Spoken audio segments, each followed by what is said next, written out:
அம்மா சொல்லுங்க, ஹல்லேலூயா. இயேசு வாழ்க, மரியே வாழ்க, இயேசுவுக்கு புகழ், இயேசுவுக்கு நன்றி, ஹல்லேலூயா.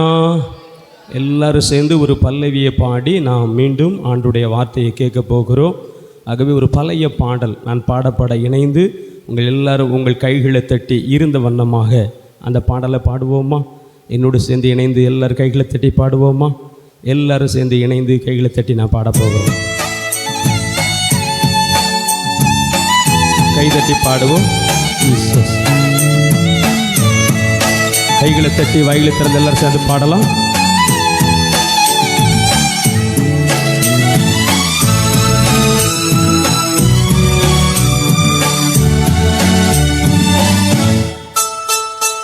என்ன என் ஆனந்தம், என்ன என் ஆனந்தம் சொல்லக்கூடாதே.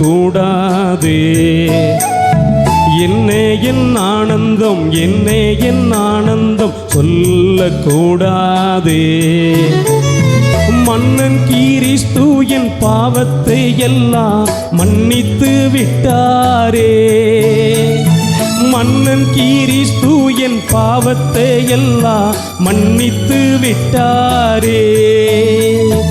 என்ன என் ஆனந்தம், என்ன என் ஆனந்தம் சொல்லக்கூடாதே. என்ன என் ஆனந்தம், என்ன என் ஆனந்தம் சொல்லக்கூடாதே. கைகளை தட்டி வாய்களை திறந்து எல்லாரும் சேர்ந்து பாடுவோமா? ஆண்டவன் பாவங்கள் எல்லாவற்றையும் மன்னித்தா, நம் சாவங்கள் எல்லாவற்றையும் நீக்கினார் என்று சொல்லி கைகளை தட்டி இணைந்து பாடுவோம்.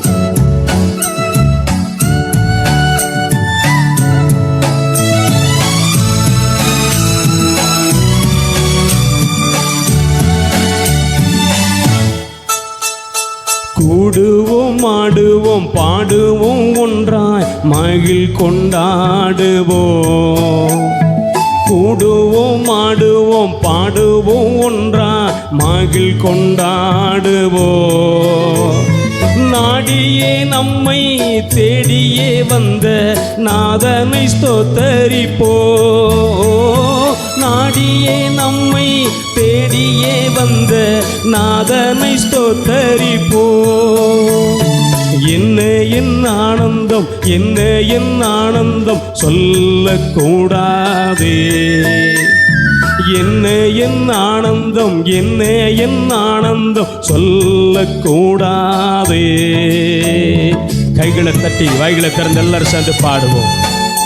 எல்லாவற்றையும் ஆண்டவர் மாற்றியிருக்கிறார், புதிய படைப்பாய் மாற்றியிருக்கிறார் என்ற அந்த உணர்வோடு கைகளை தட்டி இணைந்து பாடலாம்.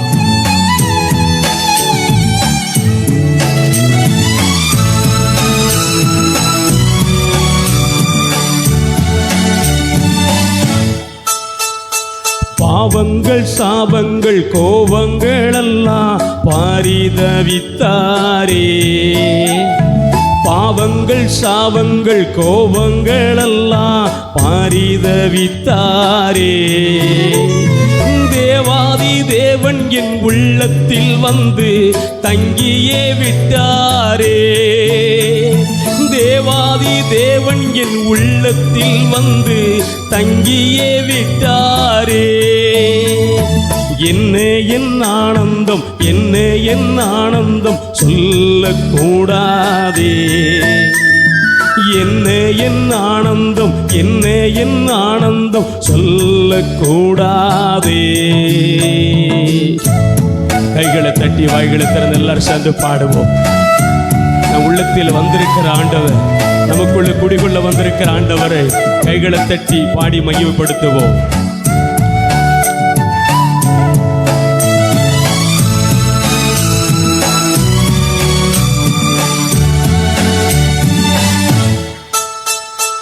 அச்சயம் பட்டயம் ரட்சிப்பு எங்களுக்கு அருளியதாலே. அச்சயம் பட்டயம் ரட்சிப்பு எங்களுக்கு அருளியதாலே. நிச்சயம் சுவாமி பச்சமே சாட்சி பரமனை வேண்டிடுவோ. ஓ நிச்சயமே சுவாமி பச்சமே சாட்சி பரமனை வேண்டிடுவோ. என்ன என் ஆனந்தம், என்ன என் ஆனந்தம் சொல்லக்கூடாதே.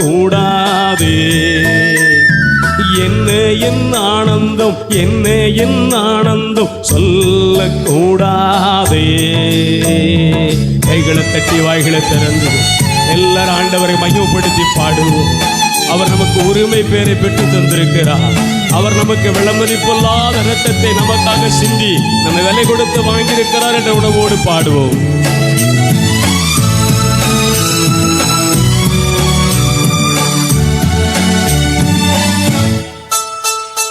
வெண்ணங்கி பொன்மூடி வாத்திய மேல் வீட்டின் செய்ய கொடியுடனே. வெண்ணங்கி பொன்மூடி வாத்திய மேல் வீட்டின் செய்ய கொடியுடனே. மண்ணுலகில் வந்து விண்ணுலகில் சென்ற மன்னனை ஸ்தோத்தரிப்போ. ஓ மண்ணுலகில் வந்து விண்ணுலகில் சென்ற மன்னனை ஸ்தோத்தரிப்போ. என்ன என் ஆனந்தம், என்ன என் ஆனந்தம் சொல்லக்கூடாதே. என்ன என் ஆனந்தம், என்ன என் ஆனந்தம் சொல்லக்கூடாதே. இயேசு வாழ்க சொல்லுங்க பாப்பா. இயேசு வாழ்க, மரியே வாழ்க. இயேசுவுக்கு புகழ், இயேசுவுக்கு நன்றி.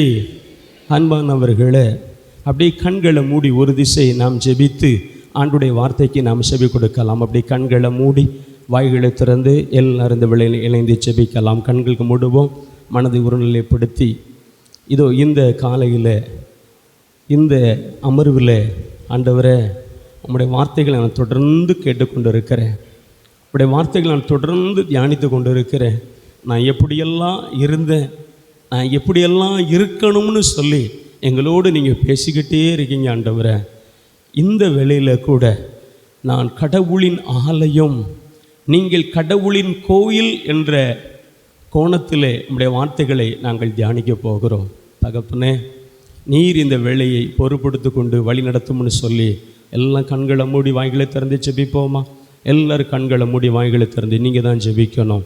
இயேசு என்ற பெயரை சொல்லுங்கள் பார்ப்போம். இயேசுவேன்னு சொல்லுங்கள், இயேசுவேன்னு சொல்லுங்கள். இயேசுவேன்னு நீங்கள் வாய்களை திறந்து சொல்லுங்கள். இயேசுவே நீங்கள் வாய்களை திறந்து சொல்லணும். இயேசுவேன்னு சொல்லணும். அன்றைக்கு ஆலயம் இடிக்கப்பட்ட பொழுது, ஆலயம் இடிக்கப்பட்ட பொழுது, அது மீண்டும் நாட்களிலே அது சரி செய்யப்பட்ட பொழுது, அந்த ஆலயத்தை மீண்டும் புதுப்பித்த பொழுது மக்கள் சொன்னார்கள், இந்த வேதத்தை எடுத்து வாசிப்பதற்கு யாராவது இருக்கிறார்கள் என்று சொல்லும் பொழுது நாட்களில் அங்கே இருந்த ஒரு ஊழியக்காரர், எஸ்ரா என்ற ஊழியக்காரனை அழைத்து கொண்டு வருகிறார்கள். அவன் வேதத்தை வாசிக்க வாசிக்க வாசிக்க ஜனங்களுக்குள்ளே ஒரு பக்தி விருத்தி உண்டானது என்று சொல்லி நாம் பைபிளில் வாசிக்கிறோம். அதே போல இந்த நாட்கள் 5 நாட்களாக நாம் ஆண்டவருடைய வார்த்தையை கேட்பதற்கு தியானித்து அவருடைய சமூகத்தில் அமர்ந்து ஜெபித்து கொண்டே வேதத்தை தியானித்து கொண்டு வருகிறோம். கண்களை மூடி வாய்களை திறந்து ஆண்டவரே என்னை நான் தருகிறேன், ஒப்பு கொடுக்கிறேன். வாய்களை திறந்து எல்லாரும் சொல்லலாமே, எல்லாரும் சத்தமாக சொல்லலாமே, எல்லாரும் சத்தமாக சொல்லுங்க. வாய்களை திறந்து எங்களை ஒப்பு கொடுக்கிறோம் ஆண்டவரே. இன்னும் உடைய வார்த்தைகளை அறிந்து கொள்ள எங்களை அர்ப்பணிக்கிறோம், எங்களை அர்ப்பணிக்கிறோம் சுவாமி. பரிசுத்த ஆவியானவர் எங்களை பொறுப்படுத்திக் கொள்ள வேண்டும் என்று சொல்லி இந்த வேளைகளை ஒப்பு கொடுக்கிறோம். பரிசுத்த ஆவியானவரே எங்களை வழிநடத்த வேண்டும் என்று சொல்லி ஒப்பு கொடுக்கிறோம். ஆவியானவர் இருக்கிற இடத்தில் விடுதலை உண்டு என்று சொல்லி நாங்கள் வாசிக்கிறோம் ஆண்டவரே. இதோ இந்த வேளையிலே கூட ஆண்டவரே இந்த உடல் நீர் தங்குகிற கோவில் என்பதை உணராமல் அநேக நேரங்களில் ஆண்டவரே இந்த ஆலயத்தை அழிக்க வண்ணமாக, இந்த ஆலயத்தை கரைப்படுத்தி ஆண்டவரே இந்த ஆலயத்தை இடிக்கிற அளவில் ஆண்டவரே அநேக குற்றங்களை செய்து ஆண்டவரே இந்த நாட்களில் புதுப்பிக்கப்பட்ட ஒரு நிலையிலே ஆண்டவரே ஆலயம் பழுது பார்க்கப்பட்ட ஒரு நிலையிலே இந்த இடத்துல வந்திருக்கிறேன். பரிசுத்த ஆவியானவர் முற்றிலும் ஆளுகை செய்யும்படியா என் ஆவி இருதயத்துடைய கரத்தில் ஒப்பு கொடுத்து செபிக்கிறோம். காத்துக்கொள்ளுங்க, வழி நடத்துங்க. இயேசுவின் நாமத்தில் செபிக்கிறோம் பிதாவே. பைபிள் வச்சிருக்கவங்க ஒரு வசனத்தை வாசிக்கலாம். கொரிந்தியருக்கு எழுதிய முதல் திருமுகம் 6ஆம் அதிகாரம் 19வது இறைவார்த்தையை வாசியுங்கள். கொரிந்தியருக்கு எழுதிய முதல் திருமுகம் 6ஆம் அதிகாரம் 19வது இறைவார்த்தையை ஒருவர் சத்தமாய் வாசிக்கலாம். உங்கள் உடல் தூய ஆவி தங்கும் கோவில் என்று உங்களுக்கு தெரியாதா? நீங்கள் உங்களுக்கு உரியவர்கள் அல்ல, கடவுள் உங்களை விலை கொடுத்து மீட்டிருக்கிறார். கைகளை தட்டி ஆண்டவருக்கு நன்றி சொல்லுங்க. ஆண்டவர் என்ன பண்ணியிருக்கிறாரும் பாருங்க. உங்கள் உடல் கடவுளுடைய கோயில் என்று உங்களுக்கு தெரியாதா என்ற ஒரு கேள்வியை ஆண்டவர் நாட்களை நம் மத்தியில் வைத்து, நம்மை ஆண்டவர் விலை கொடுத்து வாங்கியிருக்கிறார், விலை கொடுத்து நம்மளை மீட்டிருக்கிறார். அவர் நமக்கு கொடுக்கப்பட்ட விலை என்ன? வெள்ள மதிப்பில்லாத அவருடைய இரத்தம் பூமியிலே சிந்தப்பட்டது. வெள்ள மதிப்பில்லாத இரத்தம் பூமியிலே கொட்டப்பட்டிருக்கிறது. வெள்ள மதிப்பில்லாத இரத்தத்தை ஆண்டவர் நாட்களிலே கொடுத்து நம்மை விலை கொடுத்து வாங்கியிருக்கிறார். ஹல்லேலூயா. இனி நாம் நமக்கு சொந்தம் இல்லை. ஹல்லேலூயா. சத்தமா சொல்லுங்க, ஹல்லேலூயா. நான் நமக்கு சொந்தம் இல்லை.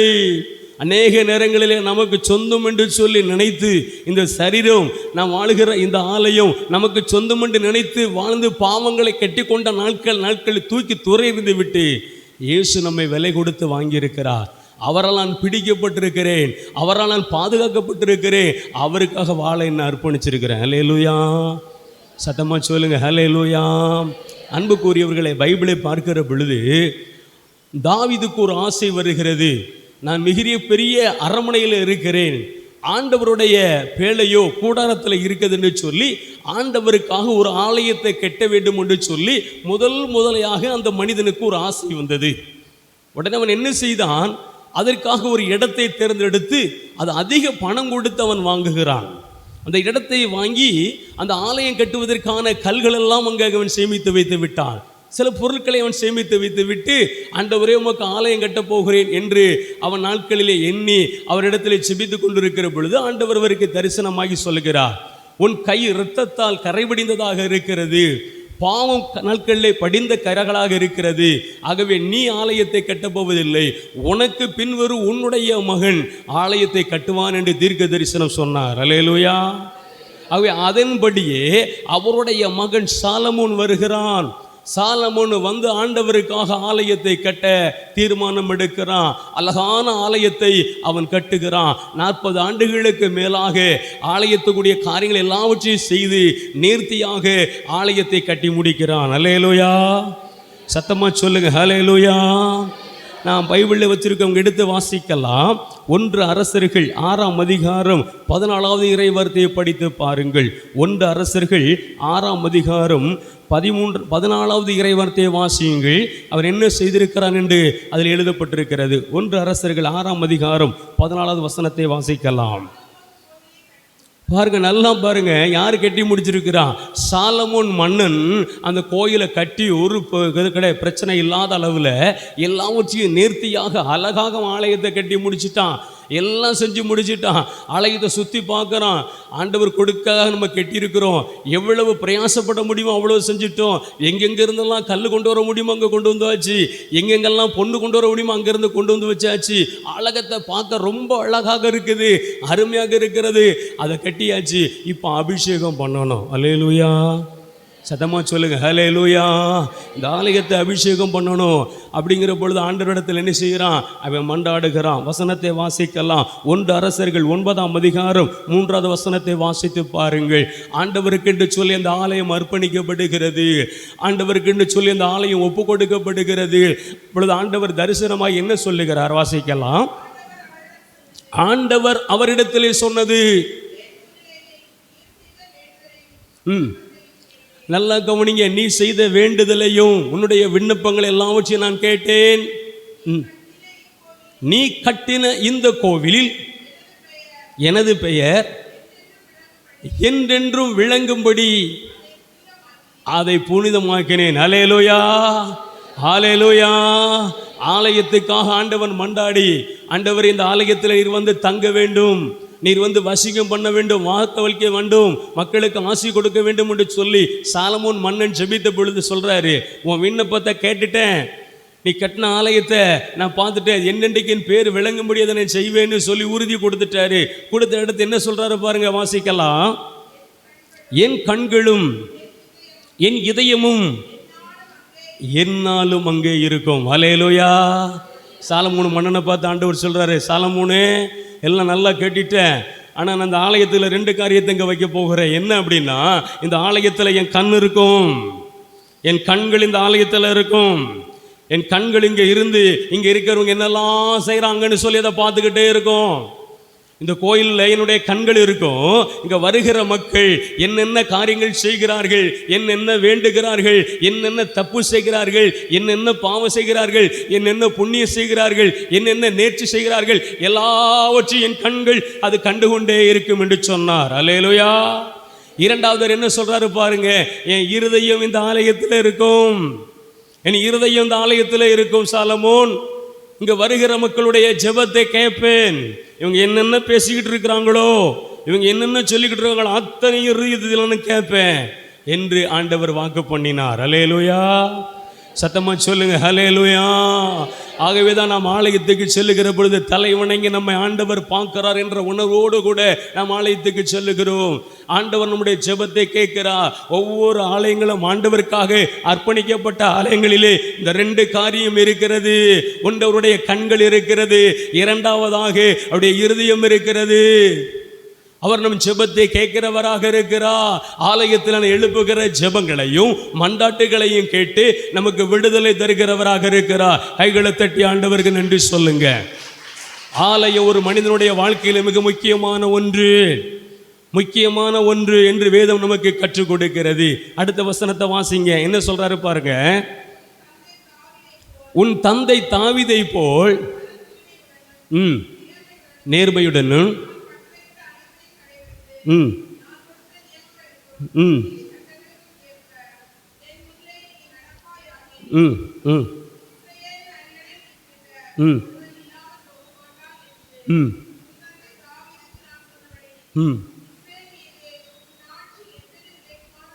பாருங்க, அவருடைய ஆட்சி காலத்தை குறித்து சொல்றார். நீ உன் தந்தை தாவீதை போல என்னை நீ சார்ந்து வாழ்ந்தேன்னு சொன்னா, என் குரலுக்கு செவி கொடுத்து வாழ்ந்தேன்னு சொன்னா, என் கட்டளைகள் கடைபிடிச்சு வாழ்ந்தேன்னு அந்த ஆசீர்வாதம்லாம் சொல்லிட்டார்.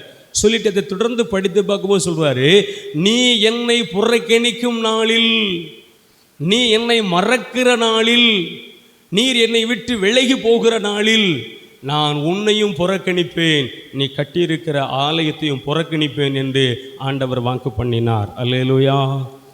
சத்தமா சொல்லுங்க ஹல்லேலூயா. உற்சாகமா சொல்லுங்க ஹல்லேலூயா. என் அருமையான சகோதரனே சகோதரியே, பைபிள் நமக்கு போதிக்கிறது.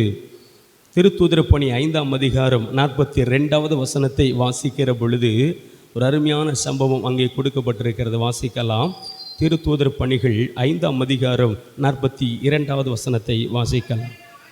அவர்கள் நாள்தோறும் கோவிலிலும் வீடுகளிலும் தொடர்ந்து கற்பித்து இயேசு கிறிஸ்துவை பற்றிய நற்செய்தியை அறிவித்து வந்தார்கள். அல்லேலூயா.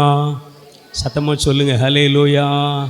அவர்கள் என்றா சொன்னால் யாரு? இயேசுவுடைய சீடர்கள். அவர்கள் கோயிலிலே ஆண்டவருடைய வார்த்தை கற்பித்தார்கள். கோயிலிலே ஆண்டவருடைய வார்த்தை அறிவிக்கப்பட்டது. கோயில் ஆண்டவருடைய வார்த்தை அறிவிக்கப்படுகிற ஒரு இடம். கோயில் ஆண்டவருடைய திட்டங்களை மக்களுக்கு சொல்லுகிற இடம். கோயில் ஆண்டவரோடு கூட ஐக்கியப்படுத்துகிற ஒரு இடம். அங்கே தேவனுடைய வார்த்தை அறிவிக்கப்பட வேண்டும். ஹல்லேலூயா. சத்தமா சொல்லுங்க ஹல்லேலூயா.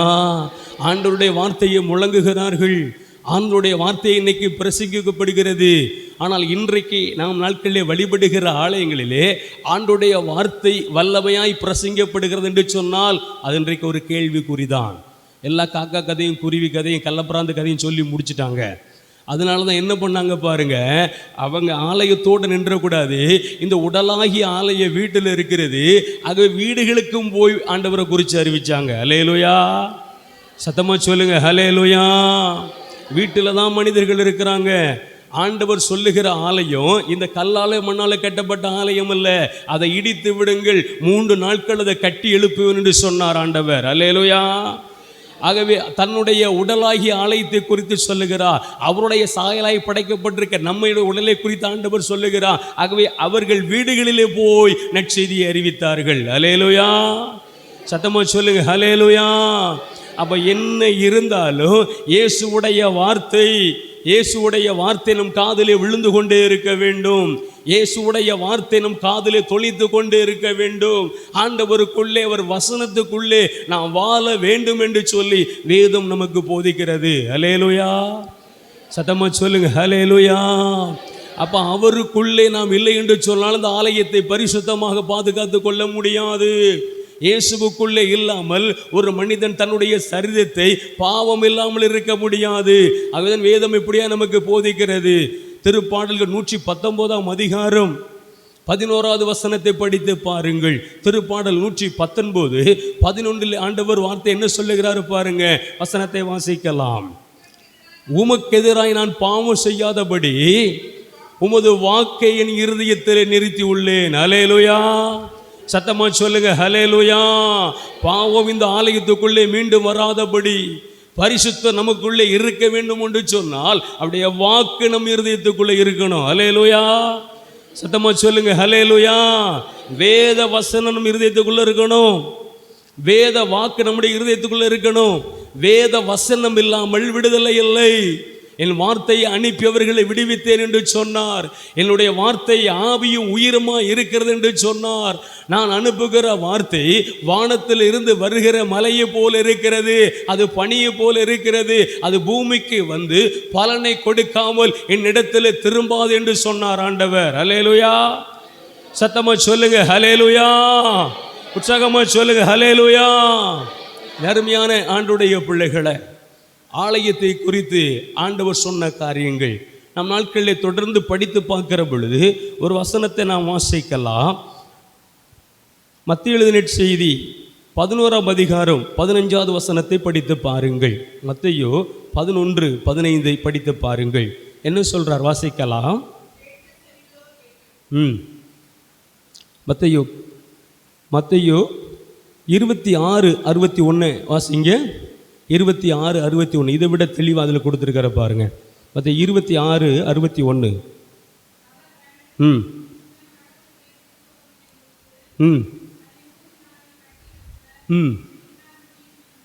பாருங்க. ஆண்டவர் சொன்ன வார்த்தையை சொல்றாரு. இந்த 3 நாள் அவர் மேலே சாட்டப்பட்டு குற்றச்சாட்டில் மிக முக்கியமான ஒரு குற்றச்சாட்டு இதுதான், இந்த வார்த்தை தான். இந்த கோயிலை இடிச்சு விடுங்க, 3 நாளில் அதை நினைச்சுவேன், திருப்பி கட்டுவேன் என்று சொன்னார். அன்பானவர்களே, இன்னும் ஒரு பகுதியில் நாம் லூக்கா 24 பார்க்கும்போது சொல்வார், நீங்கள் இந்த கோயில் அழகாக பார்க்கிறீர்கள் அல்லவா, காணிக்கை பொருட்கள் அதை கட்டப்பட்டிருக்கிறது அல்லவா, இது ஒரு கல் மேல் இல்லாதபடி இடிக்கிற நாள் உண்டு வரும் என்று தீர்க்க தரிசனமாய் ஆண்டவர் சொன்னார். ஹல்லேலூயா, சத்தமா சொல்லுங்க ஹல்லேலூயா. ஒரு வசனத்தை வாசிக்கலாம். மார்க் 11:15 வாசித்து பாருங்க. மார்க் 11:15 வாசிக்கலாம். மார்க் 11ஆம் அதிகாரம் 15வது வசனத்தை வாசியுங்கள். நல்லா சத்தமாக வாசிங்க. அவர்கள் கோவிலுக்குள் சென்றதும் இயேசு அங்கு விற்பவர்களையும் வாங்குபவர்களையும் வெளியே துரத்த துவங்கினார். நல்லா கவனிங்க. சாலமோன் மன்னனால் நிறுத்தியாய் கட்டப்பட்ட ஆலயம், சாலமோன் மன்னலால் அபிஷேகம் பண்ணுவதற்காக ஆண்டவரிடத்திலே பரிந்துரை செய்யப்பட்ட ஆலயம், ஆண்டவருக்காக முதலே கட்டப்பட்டு ஆண்டவர் நாட்களிலே இந்த ஆலயத்திலே வாழ வேண்டும் என்று சொல்லி ஆசைப்பட்டு கட்டி வைத்த அந்த ஆலயம் நாளடைவில் அது எப்படியாக மாறியதா, வியாபார கூடமாக மாறிவிட்டது. அது சந்தை கூடமாக மாறிவிட்டது. எல்லா வியாபாரங்களும் என்ன பொருள் வாங்கினாலும் அந்த ஆலயத்தை சுற்றிலே போய் அவர்கள் வாங்கி கொள்ள முடியும். ஆலயத்தை சுற்றிலுமாய் கடை வந்து விட்டது. அங்கே புறாக்களை வைத்து விற்கிறார்கள், ஆடு மாடுகளை விற்கிறார்கள், ஆடைகள் விற்கப்படுகிறது.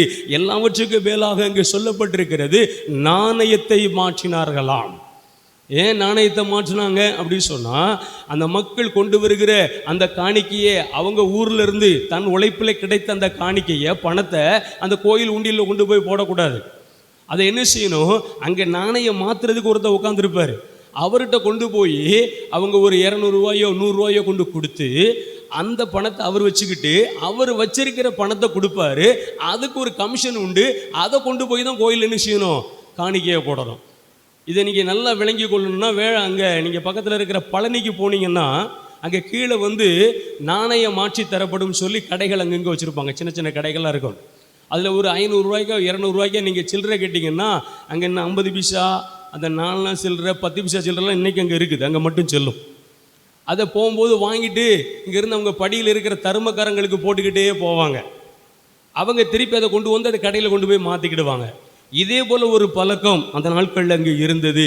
ஆகவே தான் ஆண்டவர் என்ன சொன்னார் பாருங்க, என் தந்தையுடைய வீட்டை நீங்கள் கல்லறுகொய்யாக்கினீர்களே, வியாபார சந்தையா மாத்திட்டீங்களேன்னு சொல்லி அந்த ஆலயத்தின் மேல் உள்ள பற்று அவரை எரித்தது, அவருக்குள்ளே ஆத்திரத்தை தூண்டியது என்று சொல்லி நான் வேதத்திலே வாசிக்கிறோம். எல்லாவற்றையும் அடித்து வெளியேற்றினார்.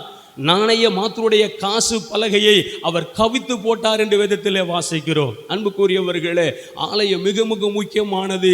அது பரிசுத்தமாய் இருந்தது. ஆண்டவர் சொன்னார், என் கண்கள் அதை கண்டுகொண்டே இருக்கும், என்னுடைய இருதயங்க வருகளுடைய எல்லா விண்ணப்பங்களையும் கேட்டுக்கொண்டிருக்கும். நீ புறக்கணிக்கிற பொழுது, நீ என் வார்த்தையை மீறுகிற பொழுது நான் இந்த ஆலயத்தை புறக்கணிப்பேன் என்று ஆண்டவர் சொன்னார். நறுமையான சகோதரனே சகோதரியே, இது பைபிளிலே சொல்லப்பட்டிருக்கிற ஆலயம். ஆனால் புதிய ஏற்பாட்டு காலத்தில் ஆண்டவர் என்ன சொல்லுகிறாரு பாருங்க. பைபிள் வச்சிருக்கவங்க வாசிக்கலாம். கொரிந்தியருக்கு எழுதிய முதல் திருமுகம் 3ஆம் அதிகாரம் 14வது வசனத்தை படித்து பாருங்கள். கொரிந்தியருக்கு எழுதிய முதல் திருமுகம் 3வது அதிகாரம் 11வது 17வது இறைவார்த்தையை வாசிக்கலாம். பாருங்க, ஒருவர் தன்னுடைய கடவுளுடைய கோயிலை அழித்தால் கடவுள் அவரை அழித்து விடுவார். ஏனில் கடவுளின் கோயில் தூயது. சத்தமா சொல்லுங்க, என்ன சொல்றாரு பாருங்க, நீங்களே அந்த கோயில். கைகளை தட்டி ஆண்டவருக்கு நன்றி சொல்லுங்க. யார் அந்த கோயிலா? நாம தான் ஆண்டவருடைய கோயில். சமீபத்திலே ஒரு ஆராய்ச்சி ஒன்று செய்தார்கள். திருப்பலியிலே நான் வாங்குகிற அந்த தீப நற்கருணை, அது ஒரு மனிதன் வாங்கி 15 நிமிடங்களுக்கு அது அப்படியே இருக்கிறதா, அது கரையாமல் அழியாமல் இருக்கிறது உடலிலே. அதுக்கப்புறம் நம்முடைய உடலிலே அது இணைந்து விடுகிறது, உடலோடு அது சேர்ந்து விடுகிறது என்று ஒரு ஆய்வை அவர்கள் மேற்கொண்டிருக்கிறார்கள். அப்போ நம்ம ஒவ்வொரு திருப்பலியிலையும் நற்கருணை வாங்குகிற பொழுது நாமும் ஆண்டுடைய ஆலயமாக, நற்கருணை பேழையாக இருக்கிறோம். கைகளை தட்டி ஆண்டவருக்கு நன்றி சொல்லுகிறோம். நாம் நற்கருணை பேழையாக, நற்கருணை ஆலயமாக நாம் இருக்கிறோம். அந்த உணர்வோடு கூட வாழ ஆண்டவர் நம்மை அழைக்கிறார். ஆனால் இந்த உலகத்தில் கட்டப்பட்ட ஒரு பிரம்மாண்டமான ஆலயத்தை குறித்து நான் உங்களுக்கு சொல்லலாம் என்று சொல்லி நினைக்கின்றேன். பஞ்சாபிலே ஒரு மிகப்பெரிய ஒரு ஆலயம் ஒன்று உண்டு, பொற்கோவில் என்று அழைப்பார்கள். அதை நீங்கள் உங்களில் சிலர் போய் பார்த்திருக்கலாம். அந்த பொற்கோயிலுடைய மகிமை என்ன என்று சொன்னால், அந்த கோயிலுடைய கூரை, அந்த கோயிலுடைய ஓடு தங்கத்தால் மூடப்பட்டிருந்த ஒரு கோயில். தங்கத்தால் அந்த கோபுரத்தை அவர்கள் வச்சிருக்கிற அந்த கோயிலுடைய மேல் கூரையை அவர்கள் மூடி வைத்திருந்தார்கள். அந்த கோயிலுக்குள்ளே செல்ல வேண்டும் என்று சொன்னால் ஏறத்தாழ 1/2 அடி தூரத்துக்கு தண்ணீர் உயரத்துக்கு வந்து கொண்டிருக்கும். கால்கள் கழுவின வண்ணமாக, கால்கள் தண்ணீரிலே படக்கூடிய அளவிலே அந்த கோயிலுக்குள்ளே செல்ல வேண்டும். அந்த கோயிலிலே அங்கே ஒரு தண்ணீர் தேங்கிய ஒரு குளம் ஒன்று வெட்டி வைத்திருந்தார்கள்.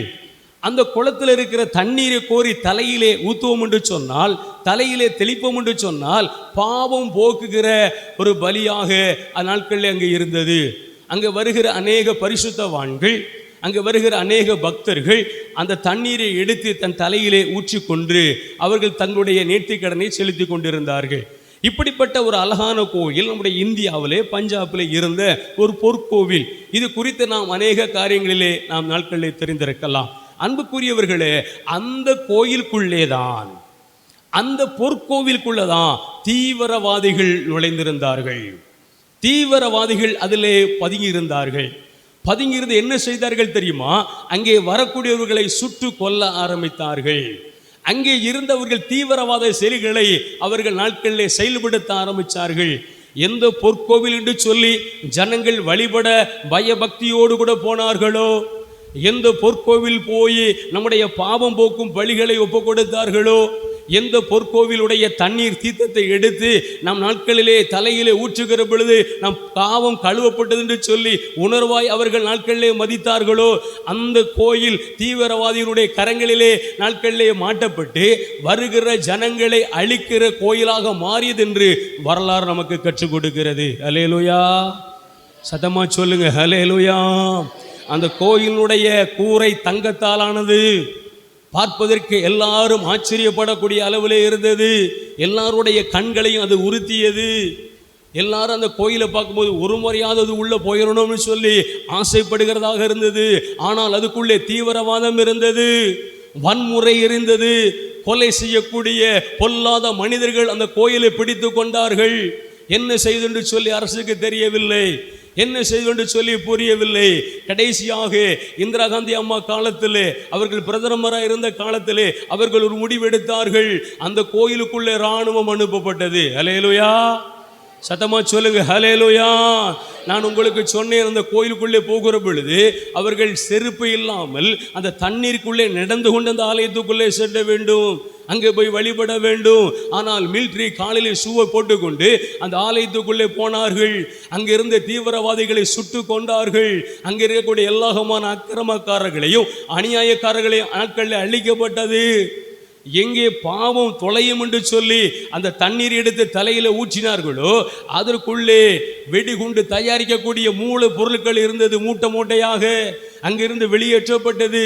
பாருங்க, பாவத்தை தொலைக்கக்கூடிய அந்த தண்ணீர் தேங்கி அந்த தொட்டி அடுத்தவனை கொல்லக்கூடிய அளவிலே, பாவத்தை விளைவிக்கக்கூடிய அளவிலே, தீமையை விளைவிக்கக்கூடிய அளவிலே அதற்குள்ளே அப்படிப்பட்ட பொருட்கள் மறைந்திருந்தது. அது வெளியிலே இராணுவம் கொண்டு வந்தது. அல்லேலூயா, சத்தமா சொல்லுங்க ஹல்லேலூயா, உற்சாகமா சொல்லுங்க ஹல்லேலூயா. நறுமையான ஆண்டவருடைய பிள்ளைகளே, நாமும் நாட்களில் இந்த பொற்கோவிலை போல அழகுபடுத்தப்பட்டவர்களாக இருக்கிறோம். சீவி சிங்காரித்து அழகுள்ளவர்களாக இருக்கிறோம். அழகான ஆடைகளை நாம் அணிந்து கொள்ளுகிறோம், அழகான நகைகளை நாம் அணிந்து கொள்ளுகிறோம். நமக்குரிய அளவிலே நம்முடைய முகங்களை நாட்களிலே என்னென்ன காரியங்களை அழகுபடுத்த முடியுமோ, எப்படியெல்லாம் அழகாய் அதை மாற்றிக்கொள்ள முடியுமோ அத்தனையும் செய்கிறோம். ஆனால் உள்ளுக்குள்ளே என்ன இருக்கிறது?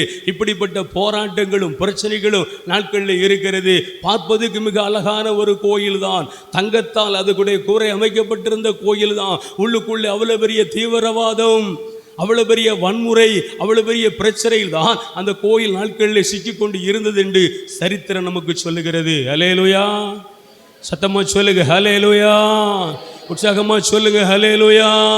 என் அருமையான ஆண்டவருடைய பிள்ளைகளே, ஆண்டவரால் நம்ம மீட்கப்பட்டிருக்கிறோம். இப்படிப்பட்ட இருந்த அந்த கோயிலில் தான் எல்லாவற்றையும் ஆண்டவர் வெளியில விரட்டி விட்டான். எல்லா தீவிரத்தையும், எல்லா அக்கிரமங்களையும், எல்லா பாவங்களையும், எல்லா கொலைத்தனங்களையும் இயேசு அவருடைய சொந்த இரத்தத்தால் நாட்களில் சிந்தப்பட்டு இயேசு நம்மை விலை கொடுத்து வாங்கி விட்டார். ஹல்லேலூயா, சத்தமா சொல்லுங்க ஹல்லேலூயா. மீண்டும் நம்மளை புதுப்பித்திருக்கிறார். மீண்டும் நம்மை ஆண்டவர் நாட்களில் மறுரூபமாய் மாற்றியிருக்கிறார். மீண்டும் நம்மளை புது படைப்பாய் ஆண்டவர் மாற்றிருக்கிறார். இந்த கோயிலை ஆண்டவர் நாட்களில் பழுது பார்த்திருக்கிறார், செப்பனிட்டிருக்கிறார். அவர் தங்குகிற ஆலயமாக மாற்றி இருக்கிறார். அல்லேலூயா, சத்தமா சொல்லுங்க ஹல்லேலூயா. அப்படி என்று சொன்னால் இந்த ஆலயத்தை வைத்துக்கொண்டு நம்ம என்ன செய்யணும்? 3 காரியங்களை ஆண்டவர் கற்றுக் கொடுக்க விரும்புகிறார். பைபிள் வச்சிருக்கவங்க வாசிக்கலாம். திருப்பாடல் 1ஆம் அதிகாரம் 1, 2, 3 வார்த்தைகளை படித்து பாருங்கள். திருப்பாடல் 1ஆம் அதிகாரம் 1, 2, 3 வார்த்தைகளை இந்த ஆலயத்துக்குள்ளே என்னெல்லாம் செய்யணும், என்ன செய்யக்கூடாது என்று கற்றுக் கொடுக்கிறார். வாசிக்கலாம். நற்பெயர் பெற்றவர் யார்? அவர் பொல்லாரின் சொல்லின்படி நடவாதவர். அல்லேலூயா. இப்போ மீட்கப்பட்டாச்சு, ரட்சிக்கப்பட்டாச்சு. சரியா, ஒரு காலத்தில் பாவத்தில் இருந்தவனோடு நாம் பழகினோம், பாவத்தில் இருந்தவங்களோடு நாம் போய் சேர்ந்து கொண்டோம், அவர்களோடு சேர்ந்து நாம் குடித்தோம், அவர்களோடு சேர்ந்து நாம் இன்பம் அனுபவித்தோம், அவரோடு சேர்ந்து பேசி கழித்தோம். இனி என்ன செய்யக்கூடாது? பொல்லாரின் சொல்லின்படி நடக்கக்கூடாது. அல்லேலூயா, சத்தமா சொல்லுங்க ஹல்லேலூயா. இந்த உலகத்திலே பொல்லாங்கு சொல்லிக் கொடுப்பார்கள், இல்லாததை பொல்லாததை நாட்களில் சொல்லுகிற ஜனங்கள் நம்மை சுற்றிலும் அவங்க மத்தியில் தான் நம்ம இருக்க போகிறோம். இந்த தியானம் முடிஞ்சு அவங்க மத்தியில் தான் நம்ம வாழ போகிறோம். இந்த தியானம் முடிஞ்சு அவங்க மத்தியில் நம்ம ஜீவிக்க போகிறோம்.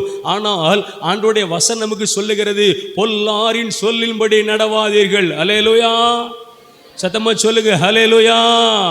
அந்த இடத்துக்கு நம்ம போய் அவங்க சொல்லுகிற வார்த்தையை கேட்டு அதன்படி நடக்க நம்ம ஒப்பு கொடுக்க கூடாது. மீண்டும் ஆலயத்தை கரைப்படுத்த கூடாது, மீண்டும் ஆலயத்தை அவமானப்படுத்த கூடாது, மீண்டும் ஆலயத்தை இடிக்க கூடாது. ஹல்லேலூயா, சத்தமா சொல்லுங்க ஹல்லேலூயா.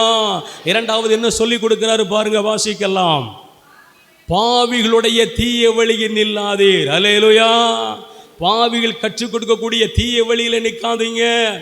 மீண்டும் செல்லை தூக்கிக்கிட்டு மீண்டும் அதை பார்க்க போகிறேன் இதை பார்க்க போகிறேன்னு சொல்லி அந்த பாவம் கற்றுக் கொடுக்கிற அந்த தீய வழியில் நின்று உங்கள் நேரத்தையும் பணத்தையும் பொருளையும் வீணாக்காதீங்க. அது ஆண்டவர் நமக்கு கற்றுக் கொடுக்கக்கூடிய 2வது போதனை. பாவிகளுடைய தீய வழியில் நிற்காத. அங்கே நின்று கொண்டு பார்த்துக்கிட்டு இன்னும் பக்கத்து விட்ட பார்த்துக்கிட்டு இன்னும் எதிர்த்து விட்ட பார்த்துக்கிட்டு இன்னும் அதை பார்த்துக்கிட்டு இதை பார்த்துக்கிட்டு மீண்டும் கரைபட்டு போயிடக்கூடாது. மீண்டும் நாட்களில் பாவத்தில் விழுந்து விடக்கூடாது. மீண்டும் அந்த காரியத்தை கிருபையின் காலத்தில் நம்ம இருக்கிறோம், இரக்கத்தின் காலத்தில் இருக்கிறோம். இது முடிந்து நாட்களில் நியாய தீர்ப்பின் காலம் ஒன்று வரப்போகிறது. இந்த காலத்தில் என்ன வேணாலும் மன்னிக்கப்படும். ஆனால் அந்த காலம் வருகிற பொழுது, மகா ஓத்திரமான காலம் வருகிற பொழுது, கிருபையின் காலம் முடிந்து உபத்திர காலம் துவங்குகிற பொழுது, நாம் செய்கிற தவறுக்கு பாவத்துக்கு தண்டனை உண்டு. நாம் தப்பித்து கொள்ள முடியாது. ஹல்லேலூயா. சத்தமா சொல்லுங்க ஹல்லேலூயா. உற்சாகமா சொல்லுங்க ஹல்லேலூயா. ஹல்லேலூயா.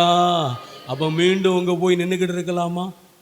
மீண்டும் அங்கே போய் நம்ம நடக்கிறதுக்கு முயற்சி எடுக்கலாமா? மீண்டும் அதை போய் பார்க்கலாமா? யோசித்து பாருங்க அன்பானவர்களே. இந்த தொடக்க தியானம் ஒரு வாழ்வில் ஒரு மனிதனுக்கு ஒரு தியானம் ஒரு தொடக்க அனுபவத்தை கொடுக்கலாம், ஒரு தொடக்க மீட்பை கொடுக்கலாம், ஒரு தொடக்க ரட்சிப்பை கொடுக்கலாம். ஆனால் அதில் தொடர்ந்து பயணிப்பது யார் கையில் இருக்குது? சத்தமா சொல்லுங்க, யார் கையில் இருக்குது? உங்க கையில் தான் இருக்கு. ஹல்லேலூயா. யார் கையில் இருக்கு? உங்க கையில் தான் இருக்குது. இங்கே தொடர்ந்து அந்த அனுபவத்தில் இருக்கிறது ஆண்டவர் கையில் கிடையாது. ஏன்னா அவர் உங்களுக்கு மீட்பை கொடுத்துட்டாரு, ஒரு விடுதலையை கொடுத்துட்டாரு. உங்கள் ஆலயம் பழுது பார்த்து ஒற்றையடிச்சு பெயிண்ட் பண்ணி நீட்டாக அழகுபடுத்தி அதை ராஜாவை அவர் வந்து உட்கார்ந்துட்டாரு. சரியா? ஆனால் மீண்டும் கரைப்படுத்தாமல் வாழ்வது, மீண்டும் குற்றப்படுத்தாமல் வாழ்வது, மீண்டும் பாவம் இல்லாமல் வாழ்வது நமது கையில் தான் இருக்குது. ஹல்லேலூயா. ஏன்னால் ஆண்டவர் யாரையும் சோதிப்பது அல்ல, சோதிக்கிறது அவருடைய வேலையும் அல்ல. ஹல்லேலூயா. பைபிள் சொல்லுகிறது, அவன் தன் சொந்த இச்சையால் இழுக்கப்பட்டு சிக்குண்டு சோதிக்கப்படுகிறான். இயேசுவுக்கு நன்றி. ஹல்லேலூயா. அப்ப அந்த நபர்களை விட்டு முதல்ல என்ன செஞ்சிடணுமா? வெளியில வரணும். அதை வெளியில வராம அந்த மீட்புல நான் நிலைச்சிருந்துருவேன், இந்த ரட்சிப்புல நிலைச்சிருந்துவேன்னா கொஞ்சம் சத்தமா சொல்லுங்க ஹல்லேலூயா. ஏன்னா அந்த செய்தியை உட்கார்ந்து ஆண்டவர்கிட்ட பேசுறது இதை மூங்குக்குள்ள என்ன செய்யக்கூடாது, கொண்டு போதுக்கு பல தடைகளை அவன் கொண்டு வருவான். ஹல்லேலூயா. ஹல்லேலூயா. இப்போ நான் உலக பொதுவாக கதைகளை பேசிக்கிட்டு இருந்தோம்னா அது இன்னும் கொஞ்சம் இன்பமாக தெரியும், அதுக்கு எந்த தடையும் வராது. சரியா? எல்லாம் க்ளீனாக ஓடும். ஆனால் ஆண்டவருக்குள்ள ஜனங்கள் தன்னை ஒப்பு கொடுக்கிறதுக்கு யார் விட மாட்டான்? சாத்தானவன் விட மாட்டான். இயேசு வாழ்க, மரியே வாழ்க, இயேசுவுக்கு புகழ், இயேசுவுக்கு நன்றி. அப்போ என்ன செய்யணும்? அந்த நண்பர்களை விட்டு வெளியில் வராமல் இந்த மீட்பில் என்ன செய்ய முடியாது? நிலைச்சிருக்க ஒரு வாரம் இருக்கும், ஒரு வாரம் ஜெபம் பண்ணுவோம், ஒரு வாரம் பைபிள் வாசிப்போம். அதுக்கப்புறம் என்ன ஆகும்? மீண்டும் அந்த வாழ்க்கை அது மேற்கொள்ளும். அடுத்தால் என்ன சொல்லியிருக்கிறாரு? அடுத்த வசனத்தை வாசிங்க. என்ன சொல்லியிருக்கிறாரு? பாவிகளுடைய தீய வழியில் அவங்க ஃபோன் பண்ணுவாங்க. இதுக்கு முன்னால் ஒரு ஃபோன் பண்ணவங்க இப்போ தியானம் முடிச்சு பண்ணால் 4 ஃபோன் பண்ணுவாங்க. என்ன ஒன்றை பார்க்கவே முடியல, உன்னை பார்த்து எவ்வளோ நாளாச்சு, ரொம்ப ஏக்கம் வரும், ரொம்ப ஆசை வரும் உங்களை பார்க்கணும் பேசணும்னு. ஏன்னா நீங்கள் எங்கே வந்துட்டு போயிருக்கீங்க? இயேசுடைய ரத்தத்தால் கழுவப்பட்டு வந்திருக்கீங்களா? அந்த கண் அவங்களுக்கு அங்கே அரிக்கும். ஹல்லேலூயா. சத்தமாக சொல்லுங்கள் ஹல்லேலூயா. ஹல்லேலூயா. மாறி மாறி கூப்பிடுவாங்க, மாறி மாறி ஃபோன் பண்ணுவாங்க. ஐயோ உன்னை பார்க்காம, உங்கள்கிட்ட பேசாமல் என்னால் இருக்க அவங்க கூப்பிடுவாங்க. ஆனால் அவங்கள நீங்கள் தியானத்துக்கு கூப்பிட்டுருப்பி அவங்க வந்திருப்பாங்களா? அவங்கள இந்த கூட்டத்துக்கு வாங்கன்னு சொல்லி கூப்பிட்டா வந்திருப்பாங்களா? வாரன்னு சொல்லியிருப்பாங்க.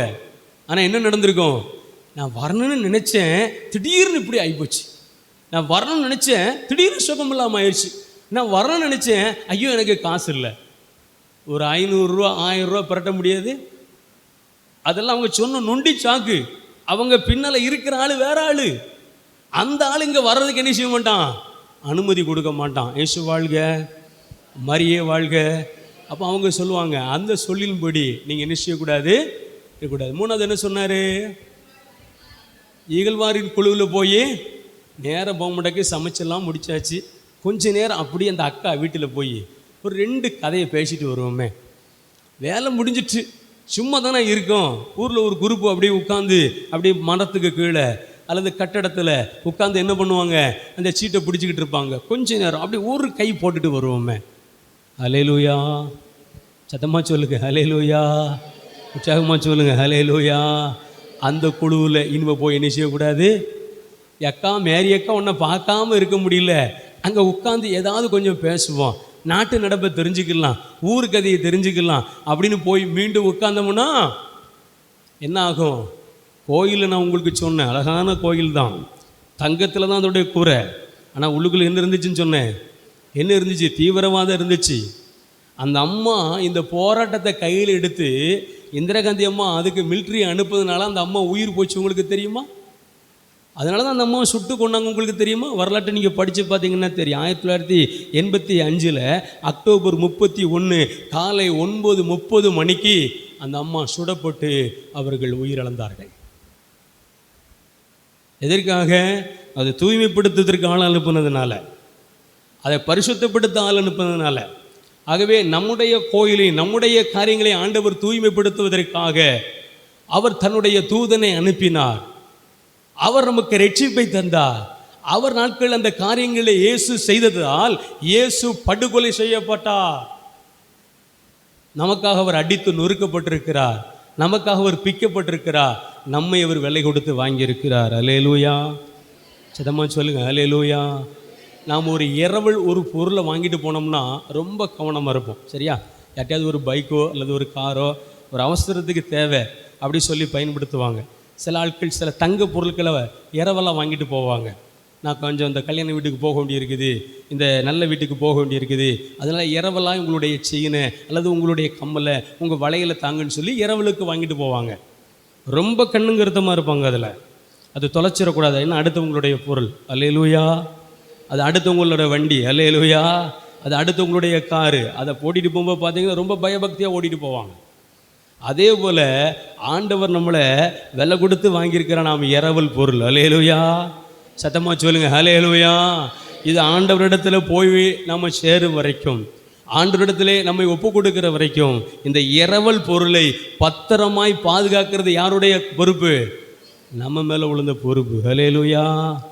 இந்த கோயிலை இடிக்காமல், இந்த கோயிலை நாட்களில் கரைப்படுத்தாமல், தீட்டுப்படுத்தாமல், பாவம் உள்ள வராமல் பாதுகாக்கக்கூடிய பொறுப்பை ஆண்டவர் நம்ம கையில் கொடுத்திருக்கிறார். அல்லேலூயா. சத்தமாக சொல்லுங்க அல்லேலூயா. அப்படி நாம் செய்கிற பொழுது இந்த மீட்பிலே நாம் நிலைத்திருப்போம், அவருடைய கோயிலாய் மாறுவோம். இதுவரைக்கும் நம்முடைய வாயில் இருந்து வந்த வார்த்தை அவிசுவாசமான வார்த்தை வந்திருக்கலாம். இது எங்கெங்கே நடக்க போகுது, இது எங்கெங்கே நிற்க போகுது, இது எங்கெங்கே வாழ போகுது, இது நம்முடைய பழைய சித்தாந்தம், பழைய வார்த்தை. அதை தூக்கி தூர எரிஞ்சிட்டு நம்ம புதிதாய் பிறந்திருக்கிறோம். இனி நடக்காது என்று சொல்லுதில்லை, நடக்கும். அல்லேலூயா. சத்தமாக சொல்லுங்க அல்லேலூயா. நடக்காதல்ல நடக்கும், கிடைக்காதல்ல கிடைக்கும், வராதல்ல வரும். அல்லேலூயா. சத்தமாக சொல்லுங்க அல்லேலூயா. விசுவாச வார்த்தைகளை நீங்கள் நாட்களில் வைத்துக்கொள்ள வேண்டும். அதுக்கு என்ன செய்யணுமா? திருப்பாடல் 119 18வது வசனத்தை வாசியுங்கள். திருப்பாடல் 119 18வது இறை வார்த்தையை வாசிக்கலாம். திருப்பாடல் 119 18 ஒரு வாசிங்க பார்ப்போம். உம்முடைய திருச்சட்டத்தின் விகைப்பானவற்றை நான் கண்டு உணருமாறு என் கண்களை திறந்தருளும். அல்லேலூயா. இந்த பைபிளுடைய சட்டத்தை, இந்த பைபிளில் சொல்லப்பட்டிருக்கிற வாக்கை, என்னுடைய அதிசயங்களை என் கண்கள் பார்க்கும்படி என்னுடைய மனக்கண்கள் என்ன செஞ்சிடும்? இதுதான் நம்ம ஒவ்வொரு நாளும் ஜெபிக்கிற ஜெபமாக இருக்கணும். எல்லோரும் எழுந்து நிற்போமா? எழுந்து நின்று நாம் ஜெபிக்க போகிறோம். எல்லோரும் எழுந்து நிற்போம். எழுந்து நின்று நாம் ஜெபிக்கலாம். எல்லாரும் வாய்களை திறந்து ஜெபிப்போமா? எல்லாரும் எழுந்து என்னோடு சேர்ந்து இந்த பாடலோடு நாம் ஒப்பு கொடுத்து நாம் ஜெபிக்க போகிறோம். எல்லாரும் சேர்ந்து சொல்லுவோம், எழுந்து நின்று சொல்லுவோம். எந்தன் உள்ளம் தங்கும் இயேசு தெய்வமே. சொல்லுங்க. எந்தன் உள்ளம் தங்கும் இயேசு தெய்வமே. சொல்லுங்க. எந்தன் உள்ளம் தங்கும் இயேசு தெய்வமே. உந்தன் வீடா, உந்தன் வீடா மாற்றும் இயேசு தெய்வமே. கரங்களை உயர்த்தி இயேசு தெய்வமே சொல்லுங்க. இயேசு தெய்வமே, ஊடலின் கிரியை போக்கும் இயேசு தெய்வமே, உமக்கு உகந்ததாக்கும் இயேசு தெய்வமே சொல்லுங்க. இயேசு தெய்வமே, எல்லோரும் இயேசு தெய்வமே, இந்த உள்ளம் தங்கும் இயேசு கண்களை மூடி வாய்களை திறந்து இந்த உள்ளம் தங்கும் இயேசு. கண்களை மூடி உள்ளத்தின் ஆழத்திலிருந்து இந்த உள்ளம் தங்கும் இயேசு. மீண்டும் ஒரு முறை கண்களை மூடி இந்த உள்ளம் தங்கும் இயேசு தெய்வமே. கண்களை மூடி கரங்களை குவித்து வாய்களை திறந்து இந்த வேளையில் நாம் ஜெபிப்போம். ஆண்டவரே, உங்களுடைய உடல் தூய ஆவி தங்கும் கோயில் என்று உங்களுக்கு தெரியாதா என்று ஆண்டுடைய வார்த்தை சொல்லுகிறது. தூய ஆவியானவர் தங்குகிற கோவில் நீங்கள் உங்களுக்கு சொந்தமல்ல, நீங்கள் விலை கொடுத்து வாங்கப்பட்டிருக்கிறீர்கள் என்று வேதம் சொல்லுகிறது. ஆண்டவரால் விலை கொடுத்து வாங்கப்பட்ட என் அன்பு ஜனமே, ஆண்டுடைய திரு இரத்தத்தை சிந்தி விலை கொடுத்து மீட்கப்பட்ட என் தெய்வ ஜனமே, ஆண்டவர் நம்மை விலை கொடுத்து வாங்கி இருக்கிறார். நான் நமக்கு சொந்தம் இல்லை, அவருக்கு சொந்தம். அந்த மனநிலையிலே வாழ கண்களை மூடி வாய்களை திறந்து எல்லாரும் ஜெபிக்கலாம், எல்லாரும் ஜெபிக்கலாம். நீங்க தான் வாய் திறந்து சொல்லுங்க, இயேசு என்ற பெயரை சொல்லுங்க. இயேசு என்ற பெயர், அவர் தான் நம்மளை மீட்டான், அவர் தான் நம்முடைய மீட்பர், அவர் தான் என்னுடைய இரட்சகர். அவர் சொன்னார், என் பெயரால் தந்தையிடம் என்ன கேட்கிறீர்களோ அதை உங்களுக்கு தருவான். என்னிடத்தில் வருகிற யாரையும் நான் புறம் தள்ளுவது இல்லை என்று அவர் சொன்னார். என்னிடத்தில் கேட்கிற யாரையும் நான் வெறுங்கையோடு அனுப்ப மாட்டேன் என்று அவர் வாக்கு பண்ணினார். கண்களை மூடி வாய்களை திறந்து எல்லாரும் ஜெபிக்கலாம், எல்லாரும் ஜெபிக்கலாம். ஆண்டவரே, உம்முடைய ஆலயமாக என்னை மாற்றிருக்கிறேன், நீ தங்கும் ஆலயமாக என்னை மாற்றிருக்கிறேன். ஆண்டவரே, இந்த ஆலயம் கரைபட்டு கிடந்தது, பாவத்தில் நிறைந்திருந்தது. உடைய பரிசுத்த இரத்தத்தை கொண்டு என்னை தூய்மையாக்கி இருக்கீங்க, எனக்கு விடுதலை கொடுத்திருக்கிறீங்க, உங்களுடைய அன்பு எனக்கு கொடுத்திருக்கிறீங்க, கிருபைக்கு கொடுத்திருக்கிறீங்க, ஆசீர்வாதத்துக்கு கொடுத்திருக்கிறீங்க. மீண்டும் ஆண்டவரே, பாவம் நுழையாதபடி ஆண்டவர் இந்த ரட்சிப்பில் நிலைத்திருக்க உதவி செய்யுங்க, இந்த மீட்புல நிலைச்சிருக்க உதவி செய்யுங்க. அதுக்கு 3 ஆலோசனை கொடுத்திருக்கிறீங்க. ஆண்டவரே, ஆண்டவரே, நாங்கள் பாவிகளுடைய தீய வழியிலே நில்லாமல், இகர்வாழ்விற்கு குழுவில் அமராமல், ஆண்டவரே, புறம் பேசுகிற ஜனங்கள் மத்தியிலே போய் நாங்கள் உட்கார்ந்து பேசாமல், ஆண்டவரே, இரவும் பகலும் உடைய வேதத்திலே பிரியமா இருக்க உதவி செய்வீராக. இரவும் பகலும் ஆண்டவரே, உம்முடைய வார்த்தைகளை தியானிக்க உதவி செய்வீராக. இரவும் பகலும் உம்முடைய சிந்தையா இருக்க எங்களுக்கு உதவி செய்வீராக. உம்முடைய கரத்திலே ஒப்பு கொடுத்து ஜெபிக்கிறோம் ஐயா, உம்முடைய கரத்திலே ஒப்பு கொடுத்து ஜெபிக்கிறோம் ஐயா. நீர் தங்குகிற ஆலயம் பரிசுத்தம்.